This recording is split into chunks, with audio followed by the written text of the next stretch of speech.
Mississippi State at Alabama. We're not going to spend too much time on this, but Alabama 21-point favorite. Number says Miss State. I won't play Miss State. I make this 13.5. But Alabama, I think Saban is 8-0 against the spread after his last 8 straight up losses.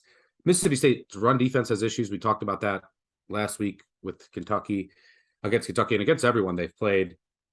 Angry Bama off of a loss, angry Saban, and Saban has dominated this series the past 2 years. They've just completely shut down Mississippi State's offense. Now, I still think Bama has issues. It's one of the reasons I was on them last week. Like, their secondary getting toasted all day. Nick Hyatt just scored another touchdown, and the receivers leave a little bit to be desired still. I mean, Bryce Young is amazing, but yeah, I can't. I mean, the receivers the receivers -1 is what you mean? Minus Jermaine Burton now?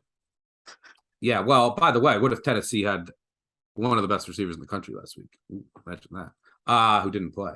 Yeah, maybe after a couple of drinks, I'll fire Leach for couch change, but because there is value in it. But I can't. Yeah. I did it last year.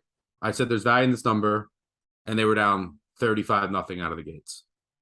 Well, we said this against Texas A&M, right? We said the number is absolutely god-awful. 24 is way too much, and then Texas A&M went on to almost beat them.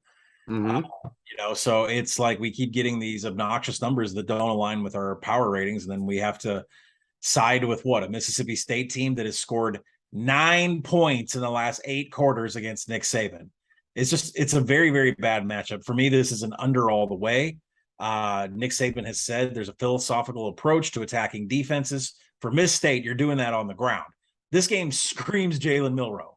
It doesn't even scream like Bryce Young trying to take shots. Jermaine Burton's not there after his little incident of hitting a Tennessee fan in the head. It's all on her TikTok. And do we know if Alabama is even capable of having an explosive air attack? And do they really want to test that out here? So, the limitation has been Mike Leach's offenses against Saban defenses. And I don't think there's going to be a lot of scoring from either of these teams. Now, if Jalen Milroe comes into the game, I could be entertained into a live game over, but it's 61, 60, anything above 59. I'm going to take an under here because Mississippi State has proven they cannot score against an Alabama Saban-led defense. And throwing the ball is not really the formula for beating Mississippi State. You got to go ground and run. So that means under.